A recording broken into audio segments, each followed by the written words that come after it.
Bonjour à toutes et à tous et bienvenue à cette nouvelle conférence en ligne sur le thème Loi, engagement et proximité, quel nouveau pouvoir de police pour les maires? Et nous verrons également que ces pouvoirs de police sont également impactés par d'autres textes récents, dont notamment la loi AGEC, anti-gaspillage et économie circulaire, dont une partie concerne les dépôts sauvages de déchets, et une ordonnance récente concernant les édifices menaçant ruine. Une lecture des textes pas toujours aisée, donc, notamment pour les communes de petite et de moyenne taille qui ne bénéficient pas d'un service juridique. Et c'est donc une lecture difficile qui a justifié la volonté de VK et particulièrement de son partenaire SMAC l'Assurance d'organiser ce webinaire. Rappelons s'il en était besoin que SMAC l'Assurance est le leader de l'assurance des collectivités territoriales et qu'il développe une gamme de services et d'outils au service des décideurs territoriaux. Cette webconférence a également pour partenaire l'AMF, l'Association des maires de France et des présidents d'interco, et de la PVF, l'Association des petites villes de France, deux associations d'élus très actives et engagées dans ces domaines. Et cette webconf s'appuiera sur l'important travail du cabinet Landau en la matière. Mais je vous propose sans plus tarder de vous présenter nos intervenants. Estelle Homberger, qui sera bientôt connectée, mais qui est présente avec nous, qui est secrétaire générale de l'APVF, maire de Nogent-sur-Seine. Vous avez d'ailleurs été auditionné, je crois, le 10 mars dernier, par les rapporteurs de la commission d'information sur les entraves opposées à l'exercice des pouvoirs de police des élus municipaux de la commission des lois de l'Assemblée nationale. Sylviane Overley, après avoir été responsable du département environnement, vous êtes maintenant chargé de mission prévention des pollutions à l'AMF. Éric Landau, je vous conseille le riche site internet du cabinet Landau et Associés, leur newsletter et les fameuses 10 minutes juridiques en partenariat avec VK. Au cours de cette webconférence, vous pourrez poser vos questions via la fenêtre GoToWebinar qui est sur la droite de votre écran. Nos intervenants feront leur possible pour y répondre. Enfin, nous informons que cette conférence fera l'objet d'un replay, d'un enregistrement qui sera mis en ligne et dont le lien vous sera envoyé par mail dans les jours à venir. Mais il est temps de vous passer la parole en commençant par vous, Éric Landau, et ce que vous qualifiez de bouillonnement jurisprudentiel et le cadre particulier de l'état d'urgence en termes de pouvoir de police du maire. Éric. Merci beaucoup Hugues, bonjour à toutes et à tous. Effectivement, on est dans un cadre avec un certain bouillonnement. Alors, on va rappeler d'abord que on a les mêmes bases finalement depuis un siècle en matière de pouvoir de police, précédemment, mais avec quand même une petite ajustement. Donc la page d'avant, voilà. Le premier élément, voilà, premier élément, comme toujours, le principe c'est la liberté, donc on doit se justifier des restrictions qu'on apporte, d'une manière générale, donc dès qu'on est sur le pouvoir de police. Donc attention, hein, pouvoir de police ne veut pas dire policier municipal ou garde champêtre. Ce qu'on appelle les pouvoirs de police mis en œuvre ensuite par les forces de l'ordre, y compris locales, c'est le fait que vous, maire ou par délégation adjoint au maire, pouvez prendre des actes essentiellement préventifs en matière d'ordre public, sécurité, tranquillité, salubrité publique. OK. Donc, il y a besoin de faire un itinéraire de déviation parce qu'il y a la fête du village, c'est un pouvoir de police. Il y a un édifice qui menace ruine, c'est plusieurs pouvoirs de police. Il y a un problème de réglementation sur les ports des masques, etc. C'est plusieurs pouvoirs de police, notamment relevant du préfet, mais aussi dans certains cas du maire. Mais j'autorise une centrale nucléaire où j'ai une déclaration pour une installation classée pour la protection de l'environnement ou une IOTA, c'est pareil, c'est du pouvoir de police. Ces pouvoirs de police doivent être toujours, comme vous allez le voir à l'écran, limité en matière de durée, d'amplitude géographique et de contenu de ces mesures. Par exemple, les fameux arrêtés de couvre-feu des mineurs ou anti-mendicité sont parfois acceptés, parfois annulés. Il y a eu encore des rebondissements récents là-dessus, selon que j'aurais calibré à la dangerosité supposée et que j'aurais calibré en durée, en amplitude géographique et dans la puissance même de ce que j'ai fait. Ce qui est nouveau, c'est donc que le Conseil d'État, comme vous l'avez vu dans la page précédente, a désormais accepté que je puisse simplifier mes mesures en raison de leur lisibilité, de leur intelligibilité. Donc le premier élément, c'est si ce que je vais faire en matière de pouvoir de police devient super compliqué et n'est plus lisible. C'était le cas du port des masques ou du couvre-feu, etc. Ça a été fait dans le cadre de la pandémie, hein. Eh bien, le juge va accepter que je simplifie pour prendre en compte l'intelligibilité, la lisibilité de la mesure. Ouf, c'est ces ordonnances donc du 6 septembre. Ensuite, autre élément, on a des nouveautés qui sont là cette fois-ci textuelles puis précisées par la jurisprudence sur ce que peut faire le maire dans le cas très particulier de l'état d'urgence sanitaire. Quand vous voyez ici EUS, c'est état d'urgence sanitaire. Voilà. Et donc, quand j'ai un état d'urgence sanitaire, eh bien, le maire peut prendre aussi des pouvoirs de police. Comme toujours, ça devra être calibré en termes de distance, d'espace, donc de temps et de portée de ce que j'aurais pris.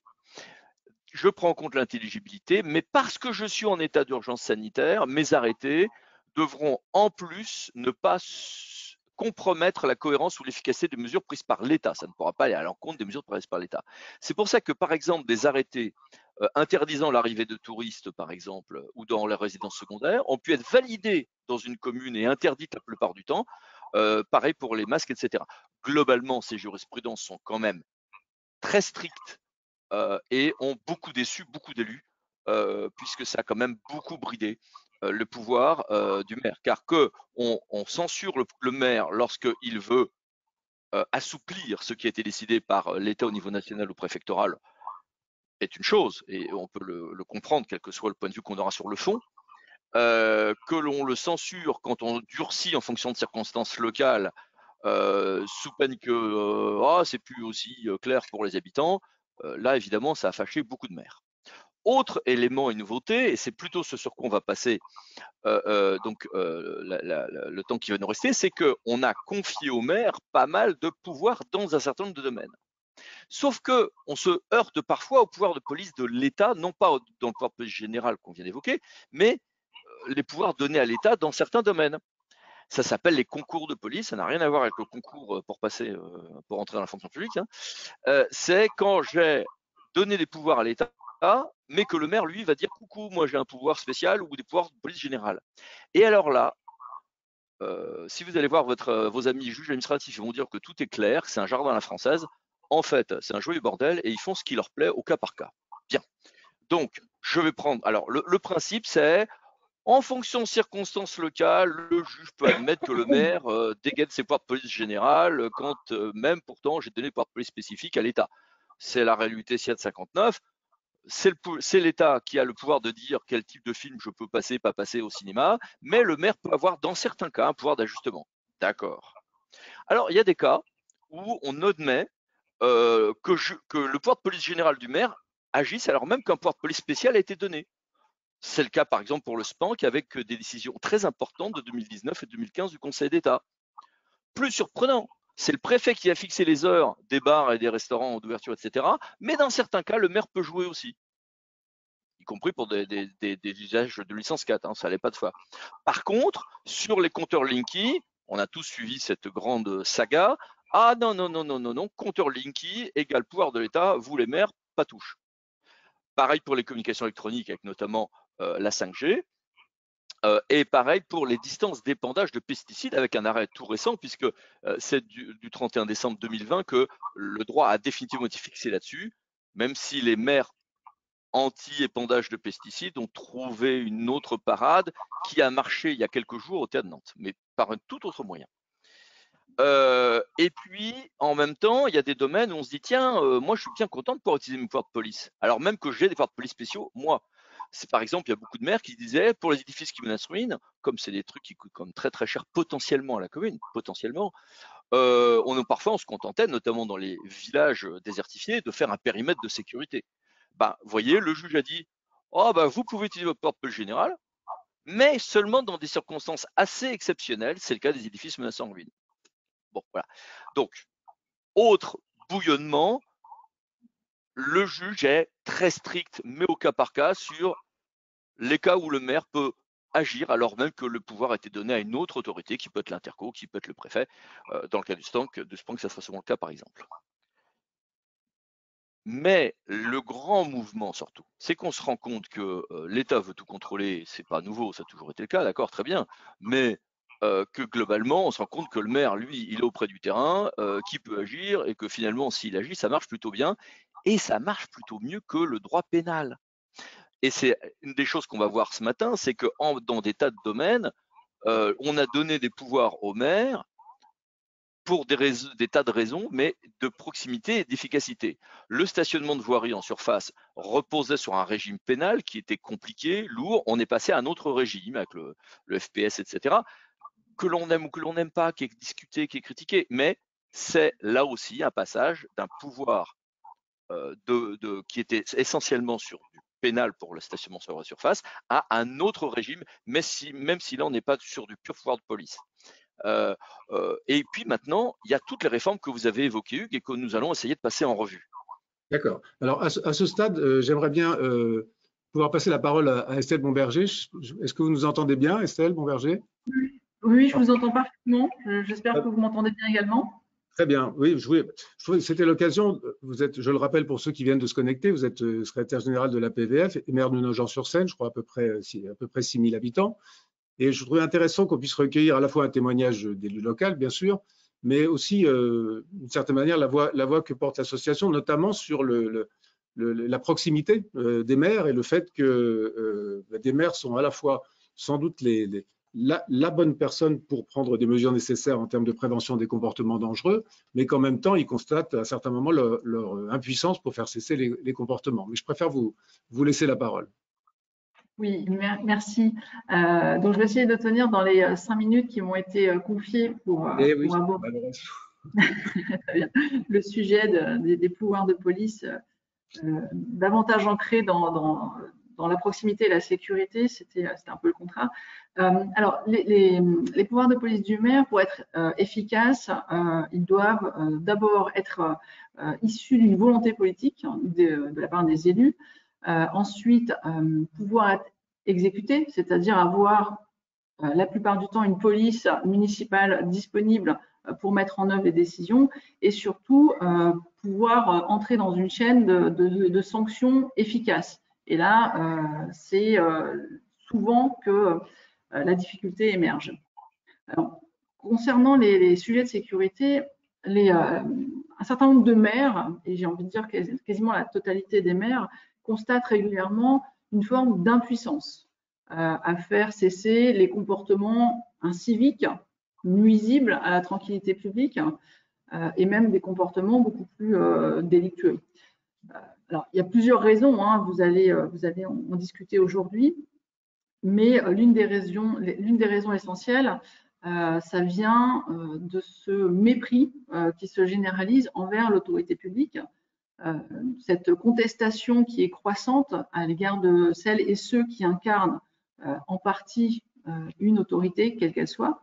Et alors, c'est à l'égard des élus, c'est à l'égard des forces de l'ordre, c'est à l'égard, on le sait, de tous ceux qui portent un uniforme, sécurité, pompiers, etc., etc. Donc, ça devient de plus en plus compliqué. On est certes contraint par l'État, mais dans l'exercice au quotidien, on rencontre davantage de difficultés s'agissant du mépris d'autorité.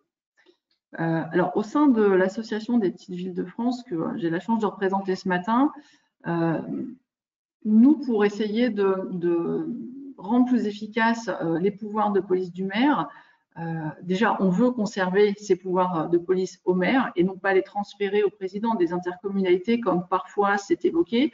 On part du principe que le maire incarne l'autorité et la proximité et c'est à lui donc de mettre en place ces pouvoirs de police. Pour autant, les frontières géographiques d'une commune sont parfois des frontières uniquement administratives.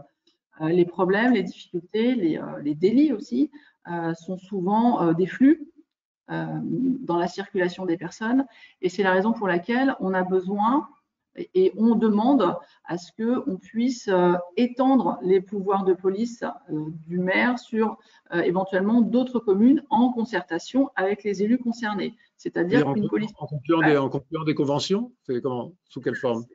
Exactement ça. La contractualisation, c'est ce que nous, on essaye de promouvoir au sein de la PVF, mais je sais qu'on n'est pas les seules associations d'élus, d'ailleurs, à promouvoir une contractualisation et non pas des transferts de compétences ou des délégations de compétences. Parce que là, on rentre sur un schéma qui est beaucoup plus restreint, rigide et contraint.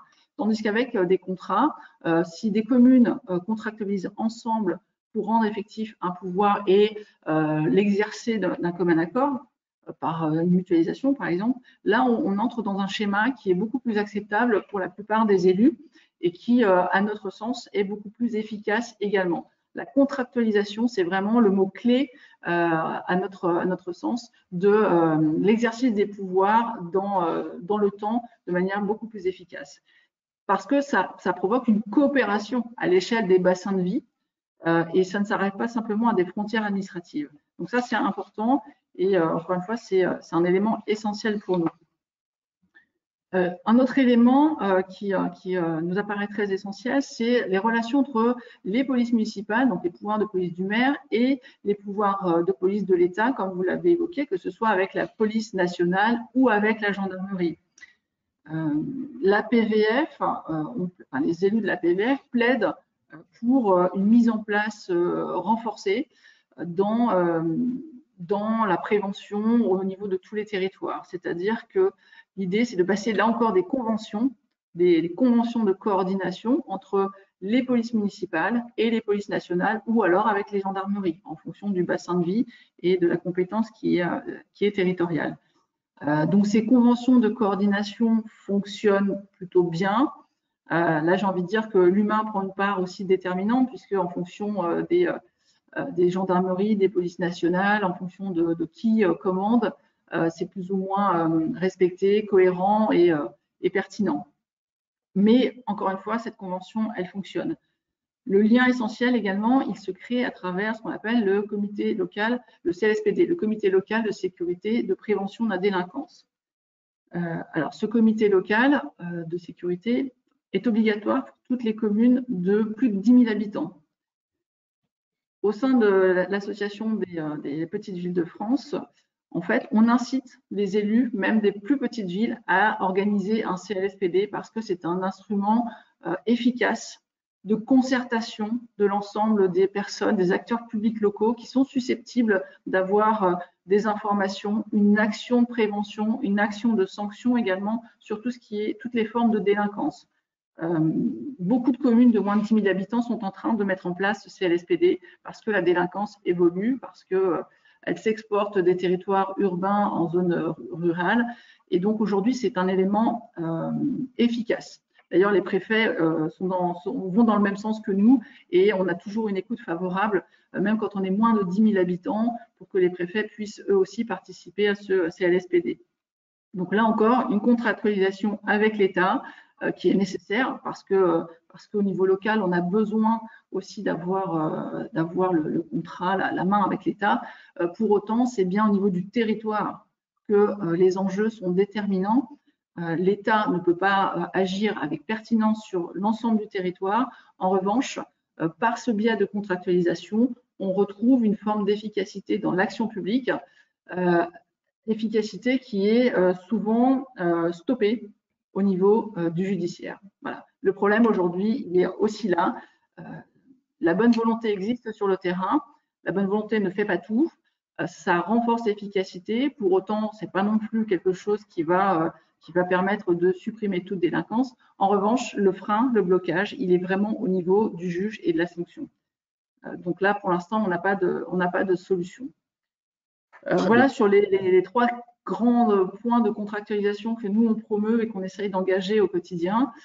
Pour ma part, moi, à mon échelle, mon CLSPD va être créé lors de mon conseil municipal de mercredi prochain. Donc, la machine est en route et tout est engagé aussi. Voilà. Je ne sais pas si j'ai répondu. C'était important d'avoir votre témoignage. Merci beaucoup, Estelle Bomberger. Vous restez avec nous, comme on dit dans les meilleures émissions de télévision, si vous voulez.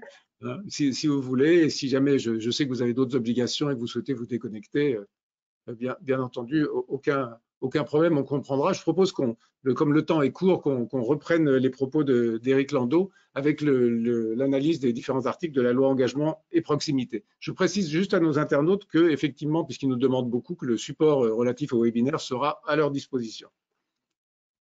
Éric. Alors, ce mouvement que j'évoquais s'est fait dans un contexte effectivement qui a été rappelé à l'instant par Madame la maire représentant la PVF, de fortes pressions également du Sénat et des associations d'élus. Il faut avoir à l'esprit aussi que c'est dans le domaine des dépôts sauvages de déchets qu'un maire, que par ailleurs nous connaissions, ça fait beaucoup d'émotions dans notre cabinet, est décédé. Et donc, on a eu dans ce cadre-là, et sous forte pression du Sénat sur certains points, toute une série d'évolutions et qui sont constantes et assez consensuelles en fait, et étonnamment pas toujours connues du terrain, car il y a eu un tel bouleversement, on est sur des lois où il y avait tellement de choses, que les sujets que nous sommes en train d'aborder sont parfois passés inaperçus étrangement, y compris de praticiens, y compris de bons praticiens.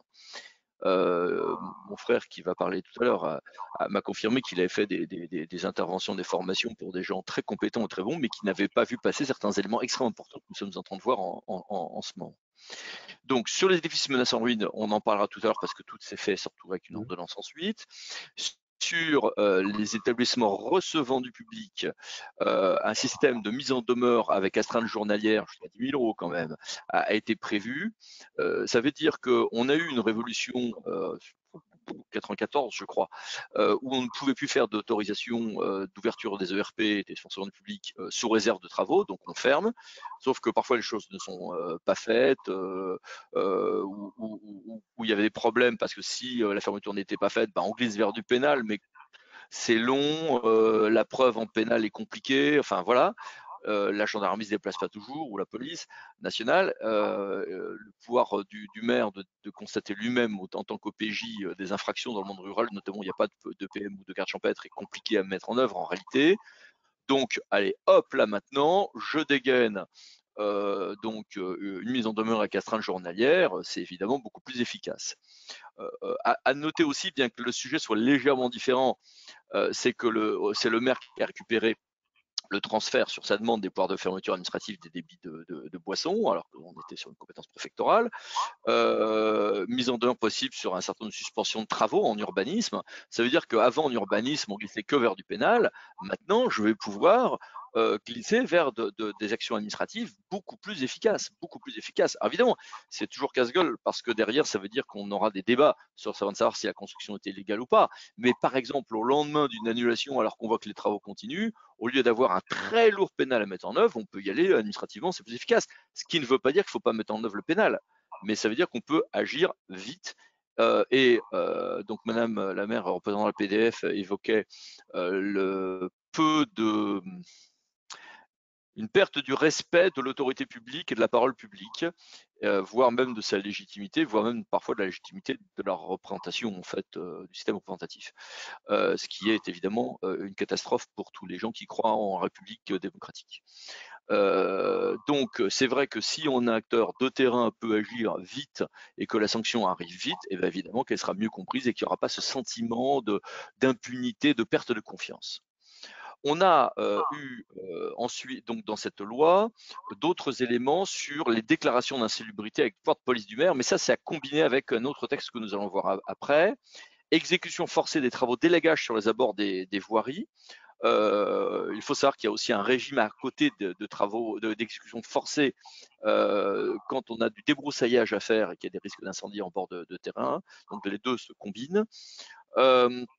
Des amendes administratives en cas d'occupation et d'encombrement de domaine public, sachant que le système des contraventions dites de petite voirie sur la voirie routière est déjà quelque chose d'efficace mais de mal connu des collectivités publiques. Et régime d'épave de véhicules, mais pour lequel on peut comme constater que le régime reste super lourd et compliqué sur les véhicules hors d'usage. Le régime est épouvantablement complexe. Ensuite…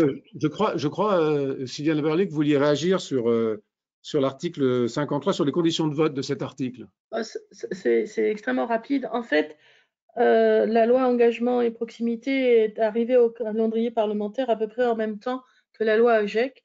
Et la demande de l'AMF était qu'on dispose d'un outil en matière de procédure administrative qui soit plus simple et plus à la portée des maires pour les dépôts sauvages que la procédure qui existait déjà dans le code de l'environnement, qui est applicable à toute forme de dépôt, et on avait un petit problème pour les tas de gravats sur la voie publique, on va dire, pour faire un peu court.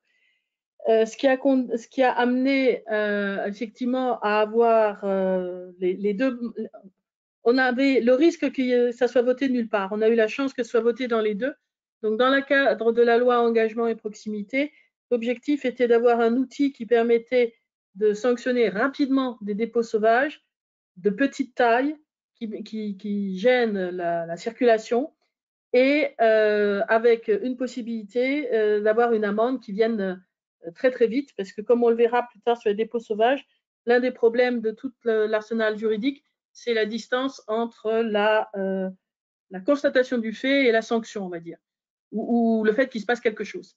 Donc, on a été très contents. On n'a pas toujours satisfaction dans nos discussions avec les parlementaires, mais là, on a été particulièrement contents d'avoir les deux, avec le risque qu'on n'ait rien du tout. Très bien. Alors, je vous propose qu'on passe à la deuxième partie de cette présentation sur les dépôts sauvages de DG. C'est vous, Yann, qui allez prendre le relais, si je puis dire, à l'intérieur du cabinet. Et surtout, vous allez nous éclairer sur les chemins possibles pour sanctionner un dépôt et les dites sanctions. Tout à fait. Merci beaucoup. Sachant qu'on va évidemment avoir que le temps de gratter la surface, évidemment, sur un sujet aussi vaste que celui-ci. Ce qui est intéressant aujourd'hui, c'est qu'on a finalement deux voies. Le point de départ sera toujours le même, hein. Je constate un dépôt sauvage, et effectivement, ça pose la difficulté de ce constat. Bien souvent, on arrive trop tard, c'est-à-dire qu'on n'est pas dans une situation de flagrance. Et parfois même la constitution de preuve n'est pas évidente parce qu'il n'y a pas de piège photo, parce que j'avais pas les bonnes conditions pour la vidéosurveillance ou des choses dans le genre. Ce qui est intéressant, ceci dit, quand on évoque la question de beaucoup d'acteurs, c'est que finalement, il faut peut-être sortir du principe que on ne cherche pas forcément à avoir 100% de succès, c'est-à-dire 100% de personnes attrapées. En revanche, ce que me disaient nombre de territoires qui ont commencé à mettre en place les procédures qu'on va évoquer, c'est que lorsqu'on commence à en attraper un ou deux, et même si c'est que 1/5 des infractions qu'on constate, eh bien, faire le buzz autour de celle-ci, faire la pédagogie autour de celle-ci, ont un effet dissuasif. Or, ce qu'on cherche à avoir, c'est pas attraper 100% des personnes, c'est changer les comportements par rapport aux dépôts sauvages. Fin de la parenthèse qui sort largement de mon domaine juridico-juridique. Aujourd'hui, on avait traditionnellement la voie pénale, et on a bien senti depuis le début, jusqu'à l'intention de la maire, c'est qu'on a en fait aujourd'hui un vrai problème, c'est que la voie pénale, elle marche pour certaines situations bien calibrées, où on est sur, voilà, on a pris sur le fait la personne, on est sur de la contravention de 135 €, très bien. Mais dans de nombre de situations, effectivement, ça nous échappe parce qu'on est sur la contravention de 5e catégorie, sur du délictuel. Et en fait, derrière, normalement, eh bien, ça échappe tout simplement au territoire. On a constaté, mais derrière, c'est le procureur qui doit instruire. On attend une décision de justice. Et bien souvent, c'est déclaré sans suite. Et on voit bien partout où on intervient, quand on parle du pénal, la réaction est souvent de nous dire que ça marche pas. Alors qu'en réalité, ça marche sur certains cas. Mais c'est vrai que bien souvent, on a l'impression d'être abandonné. La nouvelle voie aujourd'hui qui a été ouverte, c'est la voie administrative. Alors, dont on va parler plus évidemment aujourd'hui. Si on passe à la diapositive suivante, on vous a mis un petit tableau, je ne vais pas rentrer dans tous les détails, on n'aura pas le temps. C'est à votre disposition. Ce qu'il faut retenir, c'est qu'il ne faut pas opposer les deux. On a un arsenal juridique, il s'est renforcé avec une voie administrative. Le pénal est adapté pour des situations très ciblées, mais justement, le pénal ne marche que lorsqu'on est complètement dans les clous par rapport à ce qui est prévu dans les textes. Et du coup, quand on n'est pas exactement dans ces clous-là, ça ne suit pas. Et puis surtout, c'est qu'il y a des situations, on n'est pas toujours accompagné, la justice est débordée, donc du coup, il y a du déclaration sans suite et ainsi de suite. Mais il ne faut pas l'exclure. Et dans certains cas, eh bien, c'est comme quand on a une boîte à outils, on achète un nouvel outil, ça ne veut pas dire qu'on jette les anciens. Au contraire, on a juste un nouvel outil dans notre arsenal. Et ça va être notamment la voie administrative avec l'amende administrative. La voie pénale est intéressante dans le sens où elle couvre finalement des domaines qui ne sont pas que le domaine des déchets. Il y a des domaines qui vont être en interaction, liés à la pollution du milieu, par exemple, des choses dans le genre. Alors que l'amende administrative qui a été ouverte et renforcée en réalité, surtout par la OGEC, nous permet, et est très ciblé déchets, puisque c'est tout ce qui va être des infractions contraires aux règles de collecte, règles qu'on maîtrise en partie via notre règlement de collecte, mais ce qui veut dire aussi de bien savoir travailler en tandem avec la structure compétente en matière de collecte, puisque les pouvoirs de police appartiennent au maire, sauf si j'ai transféré à la communauté, mais la compétence collecte, elle a été transférée à minima à une communauté ou même peut-être à un syndicat de collecte. Donc, il faut cultiver le savoir travailler ensemble, évidemment, là-dessus. Mais par contre, c'est du coup dans ce cadre-là que moi, je vais fixer un peu mes règles du jeu aussi, dans cette sphère contrainte de l'amende administrative, mais très intéressante. Et surtout, c'est une procédure de la voie de l'amende administrative que je vais maîtriser de A à Z.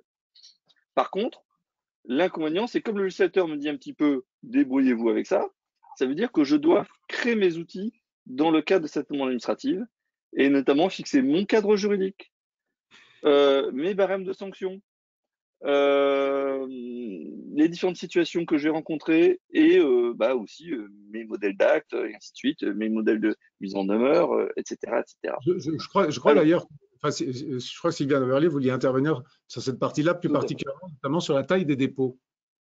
Alors moi, je serais moins juridique, je serais plus pragmatique, chacun son job. Mais oui, c'est parfait, c'est pour ça que vous êtes là tous ensemble.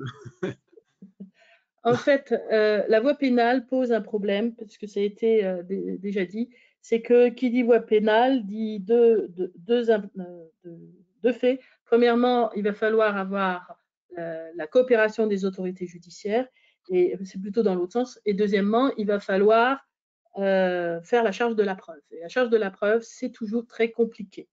Dans les faits, la sanction pénale, elle est assez adaptée pour les gestes plutôt d'incivilité ou les petits dépôts.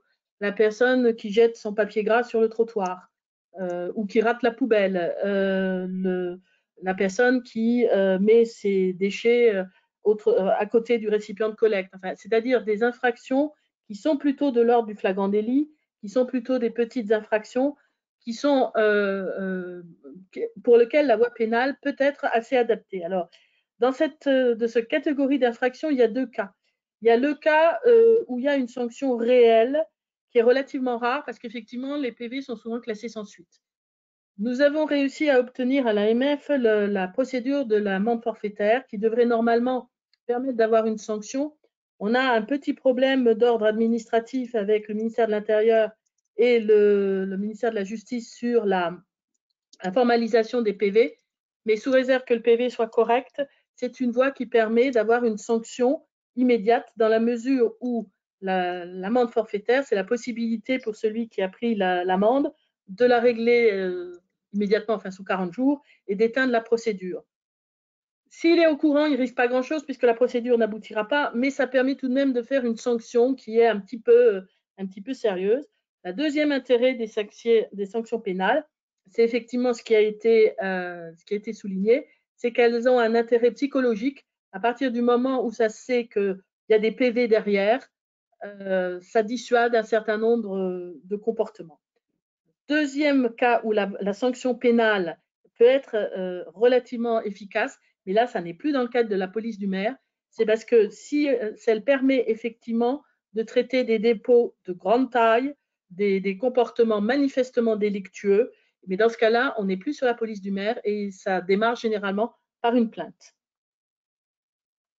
Alors, ce que je vous propose, parce que le temps passe malheureusement terriblement rapidement, c'est qu'on passe à la slide suivante et je vous redonne la parole, Yann, parce qu'on commence à avoir un certain nombre de questions qui arrivent et j'aimerais bien pouvoir vous les poser. On ne va pas passer en revue tout cet arbre, mais c'est pour montrer un peu la foultitude des outils dont on dispose. Voilà, et d'où l'intérêt par contre de bien identifier chacune des situations et de voir quels sont les outils que je peux avoir. Et à partir de là, eh bien, je choisis quel outil je vais mettre en œuvre, en rappelant que je peux moi-même, hein, même si à partir des contraventions de 5e catégorie délictuelle, ça m'échappe en tant que maire, je peux être à l'origine, en réalité, de la procédure qui va être enclenchée en la matière, puisque, comme tout à chacun, je peux être à l'origine de cette procédure pénale, que je sois autorité publique, porte-police ou même un simple témoin d'une infraction. Si on passe par contre sur faisant un focus sur la nouvelle procédure administrative, alors qui existait déjà antérieurement mais qui a été renforcée avec la loi AGEC, notamment par la mise en œuvre bien plus en amont des mécanismes de sanction. L'idée est que lorsque je vais constater un dépôt sauvage, eh bien, on va être sur le même point de départ d'ailleurs que globalement que sur le pénal, hein. Ça peut être lié à la plainte d'un riverain, le constat par un agent du service, peu importe, sachant qu'en tant que policier municipal, je ne suis pas là pour recevoir les plaintes. Donc quand je dis plainte d'un riverain, c'est importé à connaissance. Voilà. Je constate le dépôt sauvage et il se trouve que je peux constituer certains éléments de preuve parce que piège photographique par exemple. Eh bien, si l'auteur est identifié, je vais pouvoir notifier, j'ai constaté, je vais pouvoir notifier, je crois qu'il y a un petit souci, je vais pouvoir notifier le maire va pouvoir notifier du coup la personne, lui dire voilà, nous avons constaté un dépôt sauvage, etc., etc. A priori, vous en êtes l'auteur. Vous avez 10 jours pour me répondre. Ça, c'est pour créer une procédure contradictoire.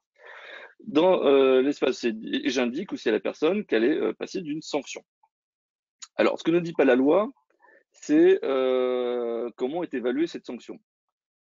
Théoriquement, je peux prendre un simple arrêté et mettre les sanctions. Mais pour nous, ce qu'on recommande toujours, c'est en étant en amont d'avoir fixé nos propres barèmes pour qu'il y ait une cohérence, une lisibilité, et puis aussi mieux sécuriser l'ensemble, de telle sorte qu'en réalité, la sanction, elle est connue avant même les faits, parce qu'on a fixé un cadre par voie réglementaire, par arrêté de police. La personne a donc 10 jours pour répondre. Passé ces 10 jours, je peux mettre en place une amende administrative qui peut aller jusqu'à 15 000 euros. Évidemment, il faut faire preuve de discernement et c'est là où je dois préparer, organiser mon barème. Je ne vais pas mettre une sanction à 15 000 euros si c'est une personne qui s'est mal exécutée, qui s'est plantée, qui a mis un sac sur la chaussée, de la personne qui nous fait un énorme dépôt sauvage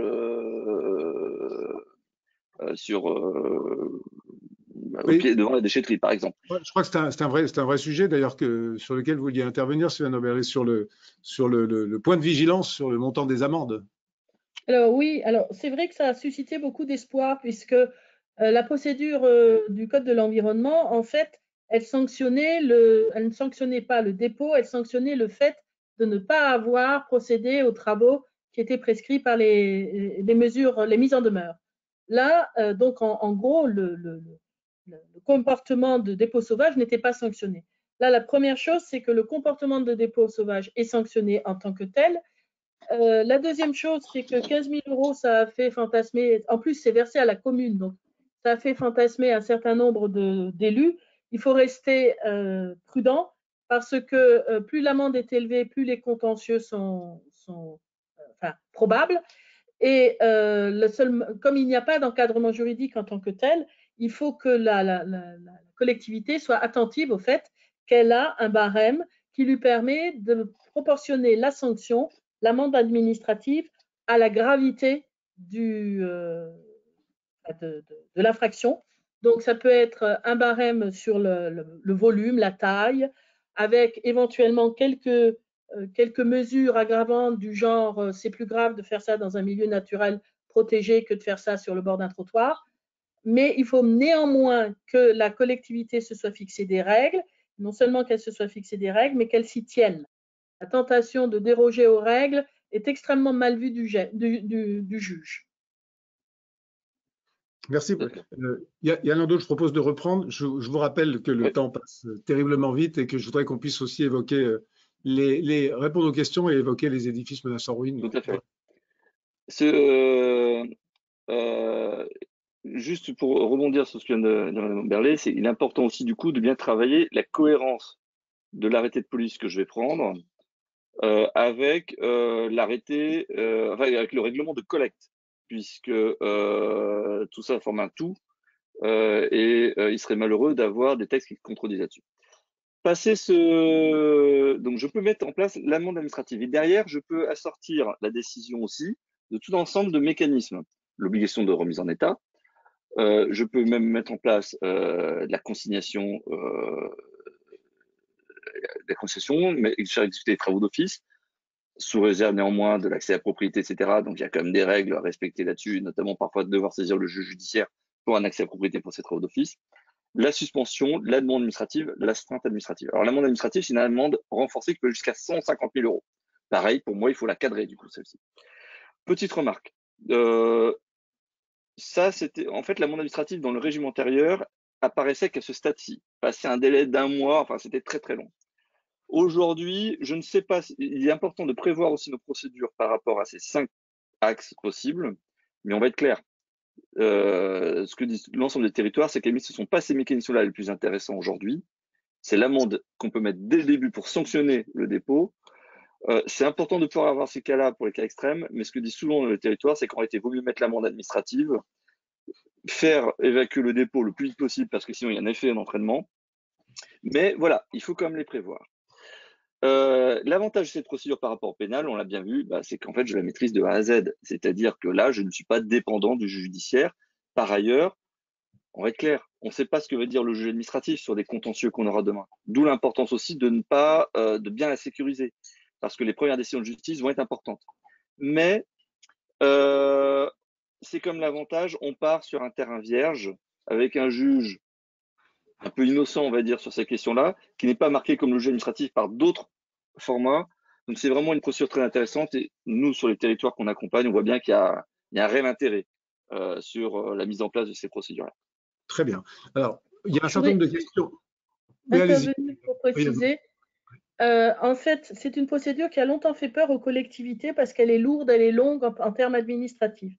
Et notamment, ce qui fait peur, c'est la procédure en tout début avec constatation, délai de réponse, mise en demeure, qui est relativement, enfin, c'est pas un truc qu'on fait d'un claquement de doigts. Donc, moi, ce que je suggère aux collectivités, c'est de s'organiser à l'avance pour être prêt à gérer cette procédure. Ne pas respecter les délais de réponse est extrêmement maladroit parce que ça sera sanctionné par le juge.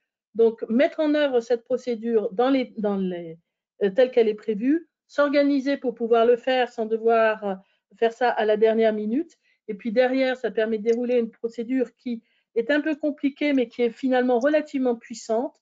Et je confirme que la consignation et les travaux d'office, c'est franchement réservé à des dépôts de grande envergure.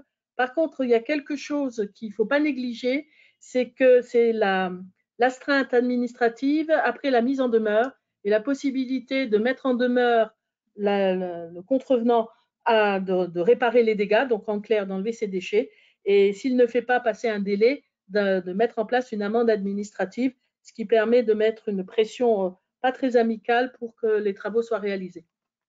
Alors, ce que je vous propose à ce stade, c'est qu'il y a toute une série de questions sur cette partie-là que je vais garder pour la fin.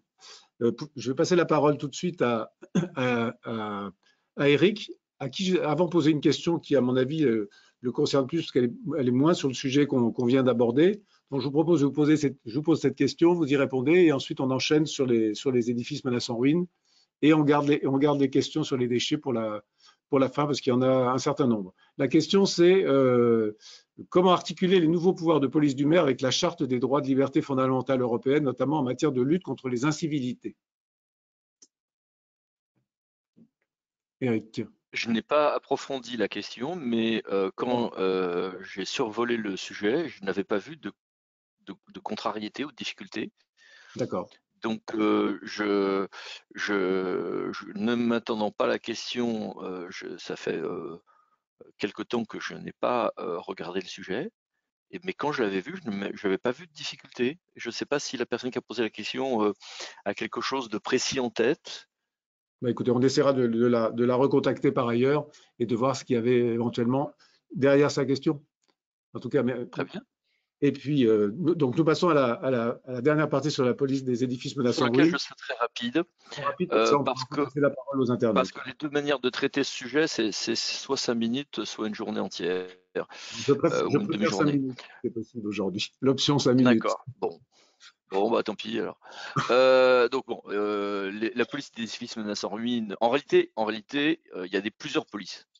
Il y a une police spécifique, par exemple, pour combler ce qui est dans le sol, qui peuvent être, par exemple, des puits, parfois des blocos, etc. Bien. Il y a le pouvoir de police général, mais le Conseil d'État nous a dit que dans les édifices menaçants en ruine, je peux l'utiliser que en cas d'urgence, en attendant de mettre en œuvre les polices des EMR. Et à la base, on avait un régime où on avait un édifice menace en ruine, je vais dire au propriétaire, ton édifice menace ruine, je vais saisir le juge administratif, je vais saisir le juge qui va nous dire, pardon, les travaux qu'il faut faire, et toi tu vas les faire. Et puis quand le péril devient imminent, il y a une autre procédure où c'est la commune qui va faire les travaux et se retourner vers le propriétaire. Sauf qu'il y a une immense différence de situation. Si je suis propriétaire et que j'ai des locataires, à partir du moment où, quand le MR est déclaré, le locataire a le droit de cesser de payer son loyer, évidemment, j'ai une pression sur le propriétaire. Si j'ai quelqu'un qui est, par contre, propriétaire occupant, mais désargenté ou en grande difficulté psychologique, parfois avec des gens qui ont en même temps le syndrome de Diogène, etc., compliqué de gérer tout ça. Si je suis, moi j'ai des communes qui me disent, mais moi c'est super, j'ai des dents creuses, j'ai des édifices qui sont en mauvais état, alors dans mon centre-ville très propre, sur lequel j'ai une forte pression et j'ai des propriétaires héritiers qui n'arrivent pas à se mettre d'accord. Le jour où je fais des travaux en édifice menaçant en ruine avec péril imminent et que je leur dis, maintenant j'ai fait des travaux pour la moitié de la somme, mais je peux solidairement vous poursuivre chacun d'entre vous, ou on fait un accord, il y a des communes qui récupèrent du coup des biens avec une plus-value. Et puis quand vous dites ce genre d'anecdote à la commune, quelque part dans le Larzac, dans le Larzac, il y a certaines zones avec pression touristique, mais dans certaines zones en désertification, où tous les bâtiments s'écroulent, et si je les rénove, je serai pas, et même si je récupère la propriété, je ne réussirai pas à vendre. Ouf. Et parfois, je m'en sortirais mieux par la procédure des biens vacants. Sauf que quand vous combinez ça avec les problèmes d'insalubrité, on se retrouve avec plein de polices. Alors, moi, j'arrivais à 13 pouvoirs de police, l'État en calculait 11 ou 12. Bon, tout ceci a été rénové et fusionné, un peu par l'engagement de proximité, un peu par une ordonnance récente, avec une même procédure. Si j'ai de l'insalubrité, c'est plutôt le préfet qui a la main, même si derrière, pour l'habitat indigne notamment, j'aurais des opérations concrètes de relogement et de recasage des gens. J'ai les EMR qui restent bien municipaux, mais avec une seule et même procédure, et surtout la possibilité de passer facilement de les périls ordinaires au péril imminent en ayant un pouvoir, là aussi, de nouveau, d'amende administrative ou d'astreinte qui permettront que les travaux soient réellement faits. Donc, on a une simplification des procédures et là aussi le même mécanisme, si vous voulez, d'amende administrative et d'astreinte, même si c'est une très grande simplification, ce que je suis en train de vous dire. Alors, vous allez me dire, oula, mais c'est très compliqué. Mais je suis persuadé, avec VK notamment, que vous trouverez d'autres occasions d'approfondir tout ceci, de revoir cette vidéo en replay, de repasser en boucle dans ces longues soirées de confinement ce support et cette vidéo. Donc, tout va bien. Et en plus, il nous reste encore 12 minutes pour finir cette intervention. Donc, en plus, Hugues Périnel voit sa tension artérielle baisser, donc tout va bien. Ma tension va bien. Je déroule les slides pour montrer à ceux qui nous regardent et qui nous écoutent que effectivement il y a beaucoup de matière et qui pourront en disposer. Hein. Et en même temps, je vous propose, en déroulant ça, de faire deux choses à la fois, de vous poser les questions qui ont été nombreuses et finalement assez concentrées sur les problèmes de déchets. Alors, je les prends un peu à la volée. Comment faire lorsque les dépôts sont situés sur le domaine public de l'État? Première question. Pour Yann ou Sylviane? C'est vaste le domaine public. Je me permets une réponse. Hein. L'État, le propriétaire, donc y compris l'État, a le droit d'agir en tant que propriétaire et surtout ayant le pouvoir de ce qu'on appelle la police de conservation du domaine. Je peux toujours prendre le pouvoir de police de conservation de mon domaine, mais c'est pas parce que je suis sur un terrain de l'État que le maire perd son pouvoir de police spécial sur le territoire. Point. Ouais. Et mon pouvoir de police, il peut s'exercer aussi sur les parcelles de personnes privées ou d'autres personnes publiques. Le seul problème par rapport aux parcelles de personnes privées, c'est que évidemment il y a des problèmes d'accès à la propriété, etc. Donc je dois m'assurer de pouvoir avoir cet accès aussi dans des situations bien particulières de pénal qui me permettent d'y accéder. Mais sous cette réserve, mon pouvoir de police n'est pas limité au domaine public communal. Hein. Moi, j'irais même un peu plus loin.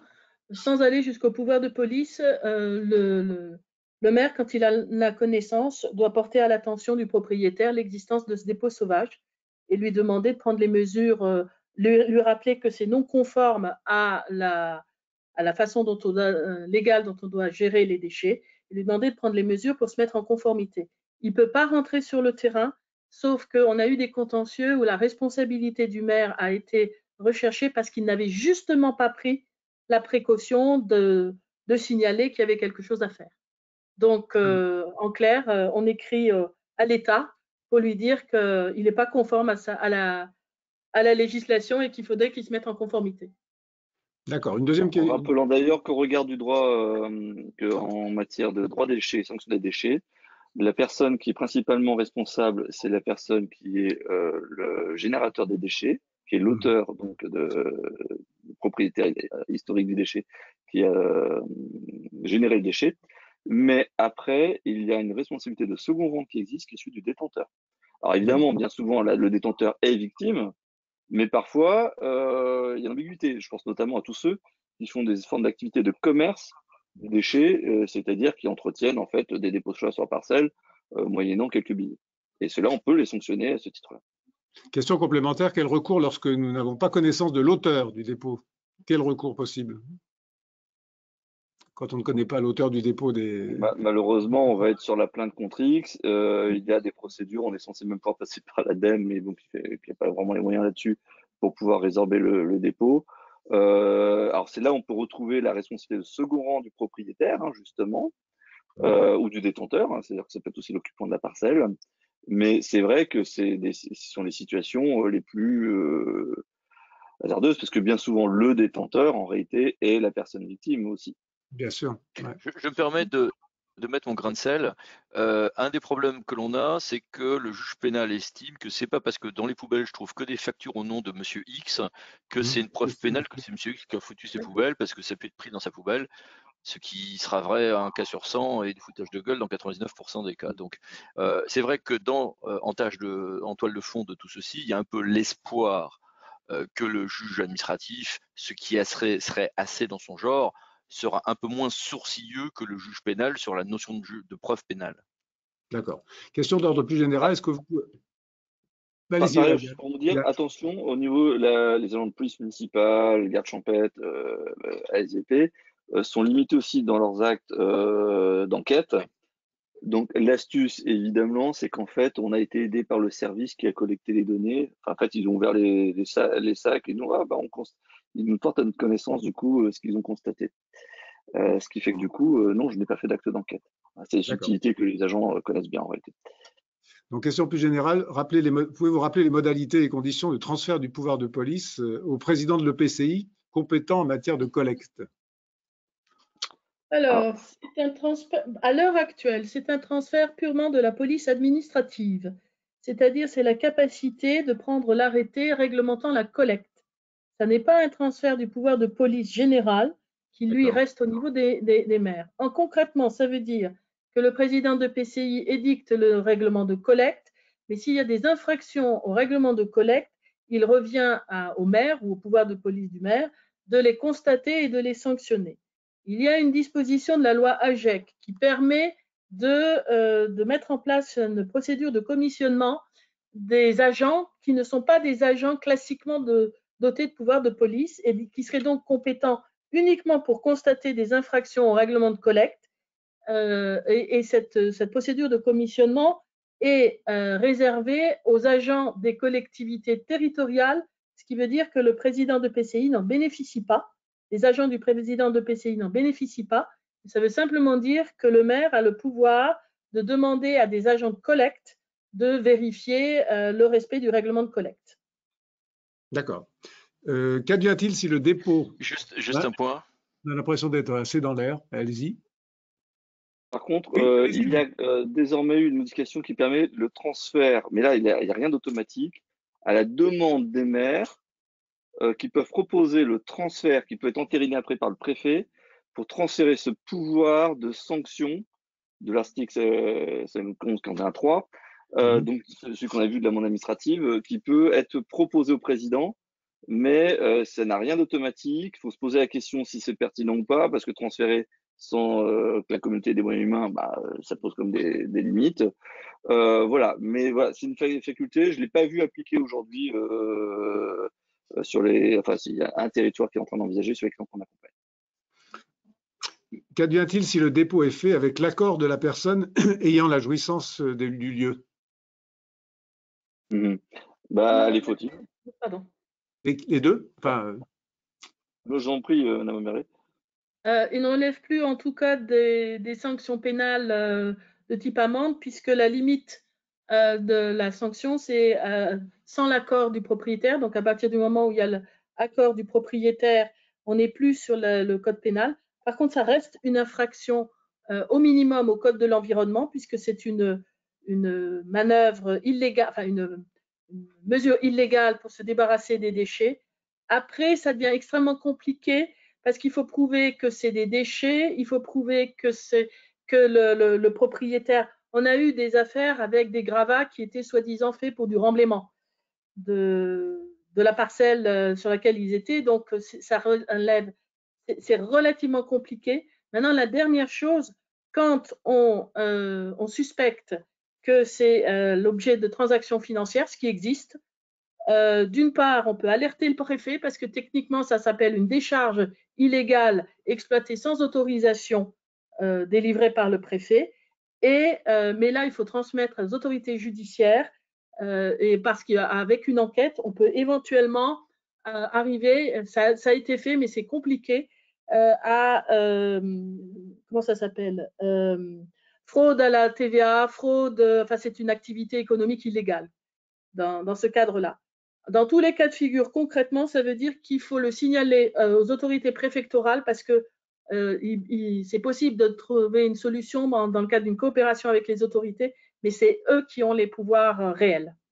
Très bien. Ou porter plainte. Je rajouterai un petit élément complémentaire.